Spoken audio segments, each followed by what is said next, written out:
The town of Elmridge was not a place most people had heard of. It was small, quiet, and far away from the noise of the big cities. The streets were narrow, the houses old but warm, and the air usually carried the smell of fresh bread from the bakery near the square. On normal days, life in Elmridge moved slowly, almost like time itself wanted to rest there. Children played near the park, shopkeepers waved at familiar faces, and neighbors shared stories across fences. But that was before. Now, Elmridge was different. The charm that once held the town together had faded. Doors closed earlier than the sunset, laughter was rare, and people no longer gathered outside as they used to. Something heavy lived in the air, a kind of silence that was not peaceful but filled with fear. 3 years ago, a terrible event had happened, and since then, Elmridge was never the same again. It was a murder. A young woman named Clara, only 23, had been found dead in her own home. She was well loved in the town, gentle and kind, someone who had a smile for everyone. The news had spread like fire, and people could not believe such a thing could happen in their safe, quiet town. The police came, investigators searched, but as days turned into months, no one could solve the case. There were no clear clues, no answers, only questions that left the town restless. At first, people hoped. They believed the truth would come out soon. But time kept moving and the case remained unsolved. Slowly, that hope turned into fear. People whispered behind closed doors. Parents warned their children not to stay out too long. Neighbors looked at each other with doubt, wondering if the person responsible might still be walking among them. Elmridge became a town of shadows. The house where Clara had lived still stood on Willow Lane. It was empty now, the windows shut tight, the garden overgrown with weeds. No one wanted to go near it, not even the children who once played around it. The house felt cursed, a painful reminder of what had happened. People said they could still feel the sadness around it, as if the walls themselves remembered the night of the crime.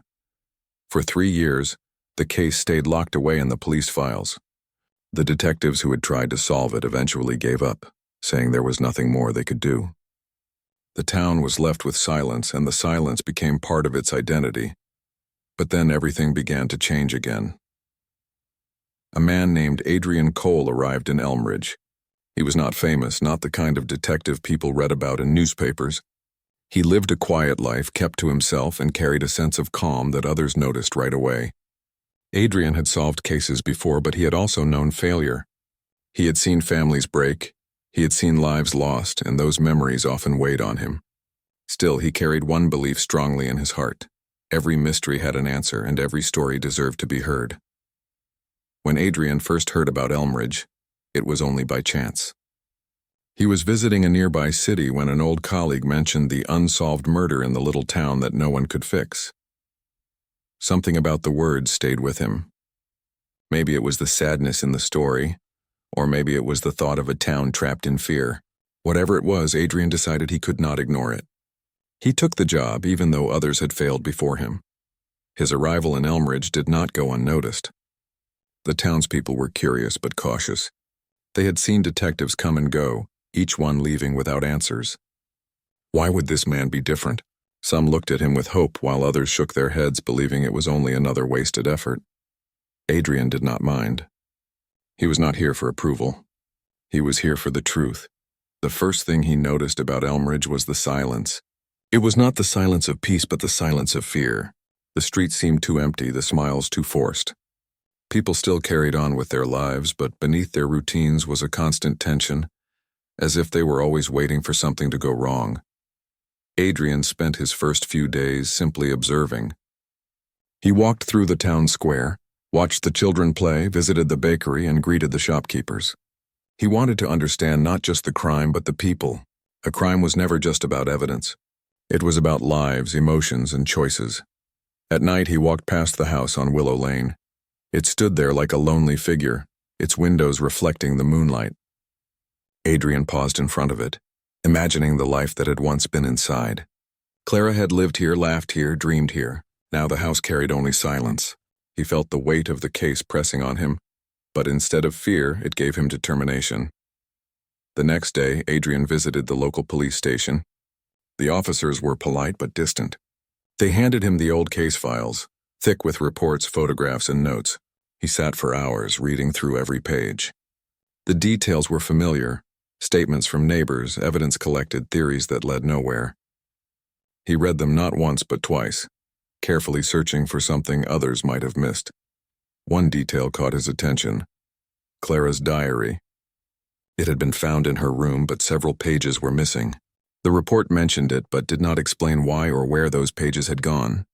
Adrian frowned. To him, this was not a small detail. Diaries were not just words. They were windows into a person's life, their fears, their secrets. Missing pages meant something had been hidden, and Adrian knew he had to find out why. He closed the file and leaned back in his chair. The officers nearby glanced at him, some curious, others doubtful. Adrian did not say much. He simply gave a small nod, thanked them, and left the station with the files tucked under his arm. That night, as the town slept, Adrian sat by the window of his rented room, reading through Clara's diary again. Her words painted the picture of a gentle soul, someone who cared for others and dreamed of simple joys. But near the end, her tone changed. The entries grew shorter, filled with worry and unease. One line stood out: "If he finds out, I don't know what will happen." Adrian's eyes narrowed. Who was he? The question echoed in his mind. It was not just a detail, it was the key. Whoever he was, Clara had feared him. And fear always left traces. Outside, the wind moved through the quiet streets, carrying with it the secrets of Elmridge. The town remained silent, but Adrian could feel the silence shifting. For the first time in years, the case was alive again. Elmridge had waited 3 long years for answers. Now, with Adrian Cole in town, the silence might finally be broken. The morning sun rose gently over Elmridge, painting the sky with shades of gold and soft pink. For most people in the town, mornings were the safest part of the day. In the daylight, fear seemed a little weaker. Children walked to school with their parents. The bakery opened its doors, and the smell of fresh bread filled the air. Life tried to appear normal, but deep down, everyone carried the same shadow: the unsolved case of Clara's death. Adrian Cole, the detective who had just arrived in town, started his day with a quiet walk. He liked to move through the streets without hurry, observing the little details others often ignored. He noticed how shopkeepers greeted him with polite smiles but looked away quickly, as if afraid of being asked too many questions. He noticed how children laughed but were always called back indoors before the sun set. And he noticed how every time he mentioned Clara's name, silence followed. His steps took him to Willow Lane, the street where Clara's old house stood. The house had been abandoned for years, yet it looked as if time had stopped there. The paint on the walls had peeled away, the wooden fence leaned sideways, and weeds grew wildly in the garden.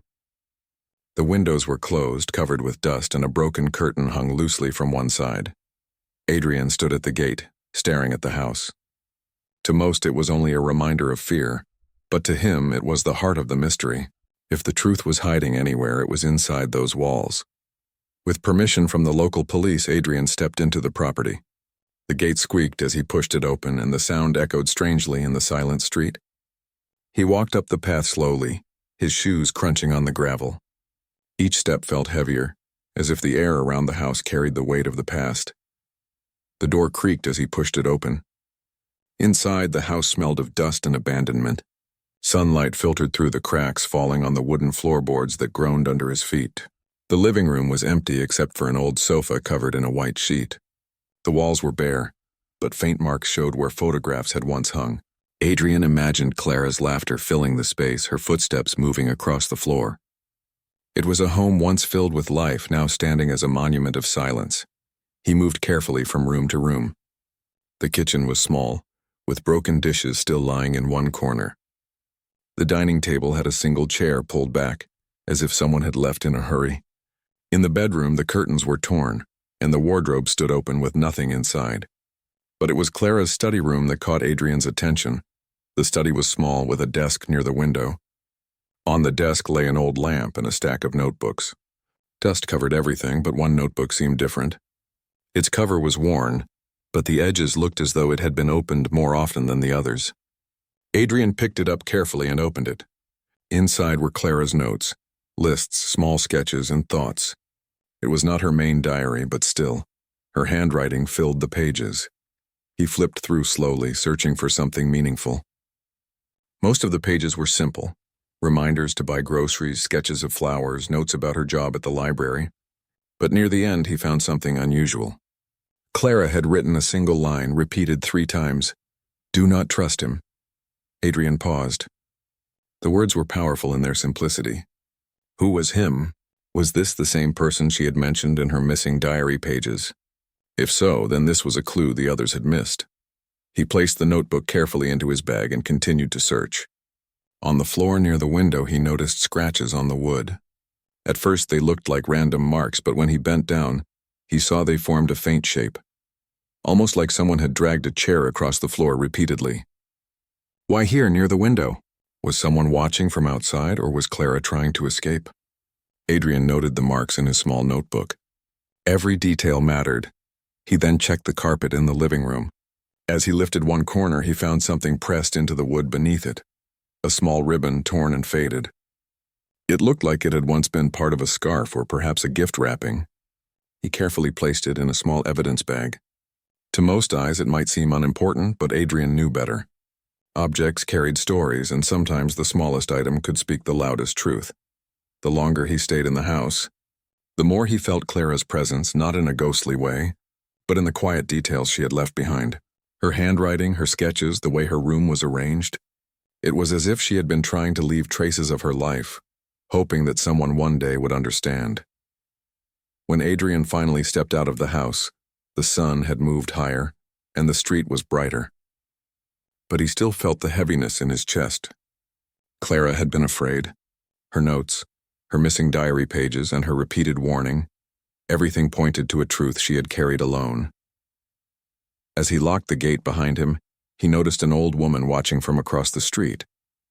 She stood at her porch, her eyes sharp but tired. Adrian walked over and greeted her politely. "Good morning, ma'am. I'm Adrian Cole. I'm here to look into Clara's case." The woman nodded slowly. "I know who you are. Everyone in town knows by now." Adrian smiled gently. "Did you know Clara well?" The woman's eyes softened. "Yes, she was like a daughter to me. Sweet girl, always helping me with my garden. She didn't deserve what happened." "No one deserves it," Adrian replied. "Do you remember anything unusual about her last days?" The woman hesitated, her fingers twisting the edge of her shawl. "She was different those days. Quiet, nervous. I asked her once if something was wrong and she said she was fine. But I could see it in her eyes, she was afraid. And then, it happened." Adrian listened carefully. "Did she ever mention someone she didn't trust?" The woman shook her head slowly. "No, but I remember seeing someone near her house late at night. A man. I couldn't see his face clearly, but he often stood near the fence just watching. I told myself it was nothing, but now..." She sighed deeply. Adrian thanked her for her honesty and promised her that he would do everything he could. As he walked away, he thought about her words. A man watching near the house at night. Clara's diary entries about fear and the torn ribbon. It was all forming a pattern. The mystery was not just about what had happened inside the house, but also about who had been watching from the outside. That evening, Adrian returned to his room with a growing sense of direction. He spread Clara's notes, the ribbon, and his own observations across the table. He drew small lines, connecting thoughts. The missing diary pages were still the greatest puzzle, but now he had something new. Clara's repeated warning. Do not trust him. The silence of Elmridge had hidden these details for years, but Adrian was determined not to let them fade again. For him, the house on Willow Lane was not just a building, it was Clara's voice, still speaking through the smallest details, asking someone to finally listen. And Adrian Cole had every intention of listening until the truth was found. The next few days in Elmridge were slow, but not for Adrian Cole. For the townspeople, life continued in its quiet rhythm. Children went to school, shopkeepers opened their stores, and neighbors greeted one another with half-hearted smiles. Yet beneath those smiles lived a history of fear. The unsolved case of Clara's murder was not only a mystery, it was a wound that had never healed. Adrian knew that if he wanted to understand the truth, he needed to walk through the past of Clara herself, and the past of the people who had been closest to her. The house on Willow Lane had given him small clues. The scratches on the floor, the torn ribbon, the repeated warning in her notes. But those clues were only fragments. To build the full picture, he had to search deeper into Clara's life. He began at the library, the place where Clara had worked before her death. The library was a modest building in the center of town, filled with the smell of old paper and polished wood. The librarian, Mr. Harris, was a kind man in his 60s who had known Clara well. Clara was more than an assistant here, Mr. Harris said as he guided Adrian through the shelves. She was like the soul of this place. She loved books, loved helping people find the right ones. Children adored her. She made everyone feel welcome. Adrian nodded, listening carefully. Did you notice any changes in her behavior before her death? Mr. Harris sighed, adjusting his glasses. Yes, she grew quieter. Sometimes I found her sitting alone, staring at nothing, as if her mind was far away. I asked her once if something was troubling her. She just smiled and said everything was fine. But I knew it wasn't. Her smile didn't reach her eyes anymore. Adrian's thoughts returned to the diary entry. If he finds out, I don't know what will happen. Clearly, Clara had been carrying a secret. Did she have close friends here? Adrian asked. She did. Many people loved her. But if I had to name one, it would be Michael Turner, Mr. Harris replied slowly. He grew up with her. They went to school together, spent a lot of time as children. He often visited the library, sometimes even helping with little tasks. He was always protective of her. Adrian made a mental note. Michael Turner. The name had already surfaced once before, and now it seemed he was an important part of Clara's story. Leaving the library, Adrian walked through the town square, his mind heavy with thought. He noticed Michael Turner himself sitting outside the cafe speaking with a friend. Michael was in his late 20s, tall, with dark hair and a confident smile. To anyone watching, he looked like an ordinary young man, someone charming and well-liked. But Adrian had learned long ago not to trust appearances. Later that evening, Adrian asked around town about Michael. Most people spoke kindly of him. They described him as helpful, generous, and loyal. But hidden in their words were small shadows. Michael was close to Clara, very close, one shopkeeper said. Maybe too close. I think he cared for her in a way she did not return. Another neighbor added, he was always there, always watching. Some said he followed her around, though he claimed he was only protecting her. These remarks made Adrian uneasy. Protectiveness could sometimes hide something darker. Clara's words, "Do not trust him," echoed louder in his mind. The next day, Adrian decided to speak directly with Michael. They met in the cafe, a quiet place where the warm smell of coffee filled the air. Michael greeted him with a smile as if he had nothing to hide. You must be the detective, Michael said. The whole town's been talking about you. Another man trying to solve the unsolvable. I'm not here to compete with the past, Adrian replied calmly. I'm here to listen. You were close to Clara, weren't you? Michael's smile faded for a brief moment, but he quickly recovered. Yes, Clara was like family to me. We grew up together. Losing her was unbearable. Even now, I can't believe she's gone. Adrian studied his face, searching for cracks beneath the calm surface. Did she ever speak to you about her fears? Michael shook his head. No, she kept her worries to herself. If she was afraid of something, she didn't tell me. And that hurt because I wanted to protect her. Protect her from what? Adrian asked softly. Michael's eyes flickered just for a second, and then he leaned back. From the world. From people who might hurt her. Clara was too kind for her own good. Sometimes I thought she trusted people too easily. Adrian nodded slowly, but inside he noted the contradiction. Clara's diary had said the opposite. Do not trust him. If she had been afraid of Michael, then she had hidden it from him, or perhaps she had tried, and no one had noticed. After leaving the cafe, Adrian returned once more to Willow Lane. The house seemed even lonelier at night, its windows reflecting the dim street lamps. He stood in the garden, staring at the dark rooms, trying to imagine Clara's final days. She had been afraid, but why? Was it because of Michael or someone else entirely? His thoughts were interrupted by the sound of footsteps. Turning, he saw the old woman from across the street again. She approached slowly, holding a lantern.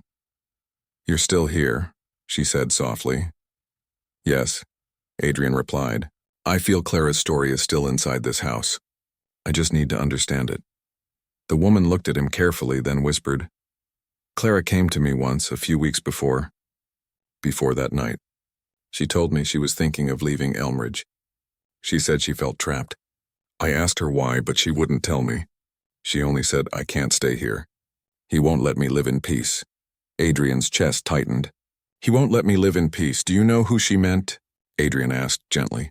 The woman shook her head. No, but her eyes were filled with fear. I'll never forget that. Adrian thanked her, though his mind grew heavier. Piece by piece, the picture was forming. Clara had been afraid of someone close to her, someone who controlled her life in ways others could not see. That someone might have been Michael, or it might have been another figure hidden in the shadows. Back in his room, Adrian spread all his notes across the table. Clara's diary, her repeated warning, the missing pages, the ribbon, the scratches on the floor, the testimonies of the townspeople, all of it pointed to the same truth. Clara had not died by chance. She had lived in fear, and that fear had come from someone she knew. As the clock struck midnight, Adrian leaned back in his chair. His eyes were tired, but his mind was alive with questions. He knew he was close to something, but the shadows of the past were thick, and Elmridge was a town that kept its secrets well. Still, Adrian Cole was not a man who gave up. He whispered to himself as if speaking to Clara's memory. I'll find him. I'll find the truth you tried to leave behind. The night outside was silent, but inside Adrian's heart, the determination burned bright. For the first time in 3 years, the shadows of Elmridge were beginning to move. The days in Elmridge passed slowly, yet the weight of the past seemed to grow heavier each time Adrian Cole uncovered a new detail. He had walked through Clara's house, studied her diary, listened to the whispers of neighbors, and even spoken with Michael Turner, the man everyone said had been closest to her. Still, the truth was hidden like a shadow refusing to leave the light. But Adrian had learned something important in his years as a detective. Silence could speak louder than words. When people avoided questions, when their voices broke in the middle of a sentence, or when their smiles came too quickly, silence often told more than honesty. And in Elmridge, silence was everywhere. That morning, Adrian returned to the police station to revisit the old case files. He studied each photograph carefully, looking at every detail again. Clara's room had been neat, her belongings in place. The investigators had concluded there was no forced entry, no signs of robbery.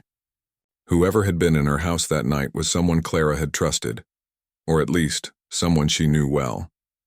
Adrian ran his finger along the line in the report about the missing diary pages. That missing piece of her story haunted him. Without those pages, it was as if Clara's voice had been cut short. He leaned back in his chair, thinking about Michael Turner. The young man had spoken calmly, too calmly, when asked about Clara. He had smiled, he had laughed, but behind his eyes, Adrian had sensed something unsettled.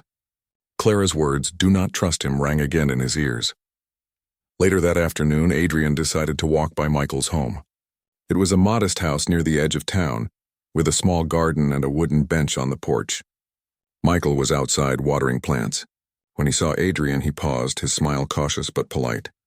"Detective," he greeted. "Back again." "Still chasing ghosts?" "Not ghosts," Adrian replied quietly. "Only truth." Michael chuckled lightly, though his voice carried a nervous edge. Truth, that's what everyone wanted. But no one found it. "Maybe no one looked hard enough," Adrian said, meeting his eyes. Michael didn't answer. He simply turned back to his plants, but his hand shook slightly as he held the watering can. Adrian noticed. He always noticed. That evening, Adrian returned to his room and wrote down everything he had learned. He needed to be careful. In a town like Elmridge, trust was fragile. If Michael was guilty, accusing him too quickly could ruin the case. Adrian knew the truth had to come from Michael himself, but how? The answer came to him in the quiet hours of the night. He did not need to confront Michael with anger or force. He needed to let silence work, to let guilt find its own way out. Sometimes people carried secrets so heavy that all they needed was a chance to release them. The next day, Adrian sent a message to Michael, asking to meet him privately. They agreed to sit at the small chapel on the hill, a place often left empty except for Sunday mornings. The chapel was simple, wooden benches, tall windows, and a silence that seemed almost sacred. When Michael arrived, he looked uneasy. His usual confidence was gone, replaced by a stiffness in his shoulders and a shadow in his eyes. "Why here?" Michael asked. Because silence helps people speak, Adrian replied softly, and I think you have something to say. Michael laughed, but it was hollow. You think I know something about Clara? Everyone thinks that. They think I... He stopped suddenly, his voice breaking. Adrian did not interrupt. He only watched, calm and patient, letting the silence stretch between them. Michael rubbed his hands together nervously. Clara, she was my closest friend. I cared for her more than anyone. But she didn't see me the same way. She wanted her own life, her own choices, and I couldn't stand it. His voice trembled now, his mask of calm slipping away. Adrian leaned forward slightly. Michael, what happened that night? Michael's eyes filled with tears. He pressed his hands to his face, shaking his head. I didn't mean for it to happen. I just wanted her to listen to me, to understand me. She said she wanted to leave Elmridge, to go far away. I told her she couldn't. I told her this town needed her. I needed her. But she wouldn't listen. Adrian's heart grew heavy, but he remained silent, giving Michael space to continue. Michael's words spilled out like a river breaking its dam. I tried to stop her. I tried to make her stay. But she looked at me with fear in her eyes like I was a stranger. She said she didn't trust me anymore. And those words broke me. I couldn't control myself. I was angry. I shouted and she fell. It was only a moment, but that moment destroyed everything. The chapel was filled with silence again, but this time it was heavy with truth. Michael's voice shook as he whispered, Every day since then I've carried it. The guilt, the shame. I see her face when I close my eyes. I never wanted to hurt her. I loved her. But my love became something else, something dark, and I will never forgive myself. Adrian closed his eyes for a moment. The confession was not loud, not dramatic. It was quiet, broken, filled with sorrow. It was the silence of a man who had carried a weight too long. When Adrian finally spoke, his voice was calm. Clara trusted you once. But in the end, she was afraid. And now the truth has come to light. The town deserves to know. She deserves to be remembered with honesty, not silence. Michael wept quietly, his shoulders shaking. For the first time in years, he had spoken the truth. It had taken silence, patience, and understanding, not force, to break the walls he had built around himself. When they left the chapel, the evening sun was setting, casting long shadows across the hill. Adrian walked beside Michael, not as an enemy but as someone who had finally uncovered the truth. Later, at the police station, Michael gave his full statement. The officers listened in shock, writing down every word. For years they had searched for answers in evidence and theories, never realizing the truth had been locked inside the heart of the man everyone trusted. News spread quickly through Elmridge. For the first time in 3 years, the silence that had weighed on the town was broken, not by rumors or guesses, but by truth. Some wept, others grew angry, but most felt a strange relief. The wound was still there, but at last it could begin to heal. That night, Adrian walked alone through the quiet streets. The lamps glowed softly, the air was cool, and the town felt different. Not free yet, but lighter. Clara's story had been told. Her fear had been heard. Her truth had been found, and though justice was painful, it was also necessary. Adrian paused outside the house on Willow Lane one last time. The windows still stood closed, the garden still wild, but the silence around it was no longer empty. It was full of Clara's voice, full of the truth that had finally been spoken. He whispered softly, "Rest now. The shadows are gone." And with that, Adrian Cole turned away, knowing his work in Elmridge was nearly done. The truth was finally spoken. After 3 long years of silence, the case that had weighed heavily on Elmridge was no longer a mystery. Michael Turner's confession had spread across the town like the wind, touching every corner, every home, and every heart. People reacted in different ways. Some wept openly, their tears carrying both sadness and relief. Others sat in stunned silence, unable to believe that the man they had trusted, the man they thought was kind and loyal, had been the one behind Clara's death. For years, Michael had walked among them, smiling, helping, pretending to be just another neighbor, and now the mask had fallen. But more than anger or betrayal, there was something else in the air, something Elmridge had not felt in years. It was release. The town had been holding its breath for so long, trapped in shadows, but now the silence was broken. The truth, as painful as it was, had given them a chance to breathe again. Adrian Cole watched all this quietly. He never enjoyed being at the center of attention. And even now, when the townspeople looked at him with gratitude, he remained humble. To him, solving Clara's case was not about praise. It was about giving voice to the woman who could no longer speak for herself. He stood by the window of his small rented room that evening, looking out at the streets. They were different now. Children laughed again as they chased each other across the square. Neighbors spoke more freely, no longer afraid of what lurked in silence. Shops stayed open a little later, and the lights of Elmridge glowed with warmth. For the first time in years, the town seemed alive. Still, Adrian knew that healing would take time. Clara was gone and nothing could bring her back. But at least now she could rest in peace, and the people who loved her could grieve openly, not in whispers. The following day, a gathering was held at the town square. The mayor spoke first, his voice breaking with emotion. For 3 years, Elmridge lived in darkness. We doubted one another, we feared the unknown, and we carried pain in silence. But today, because of Detective Adrian Cole, we finally know the truth. Today, we remember Clara with honesty, and we honor her memory. The townspeople lit candles, placing them around the square. Each flame flickered gently, forming a circle of light. Families stood together, hands held tightly, as they whispered prayers for Clara. The old woman from Willow Lane wept softly, her tears falling like rain. Mr. Harris from the library bowed his head. Holding a book that had once belonged to Clara, Adrian stood at the edge of the crowd, not seeking attention.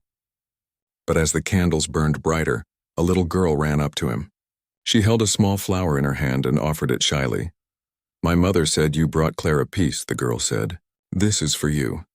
Adrian accepted the flower with a gentle smile. "Thank you," he replied softly. Moments like these reminded him why he did his work. Not for applause, not for fame, but for small gestures of gratitude, for the chance to bring light where there had been only shadows.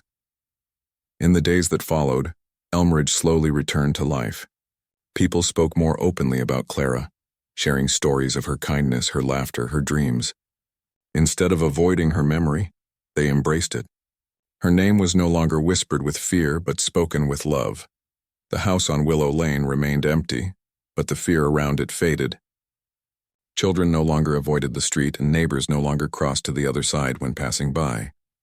Some even suggested turning the house into a small memorial, a place where people could remember Clara and reflect on the lessons of the past. Adrian visited the house one last time before his departure. He stood in the quiet rooms, remembering the scratches on the floor, the ribbon, the notebook. These small details had carried Clara's voice when no one else could hear it.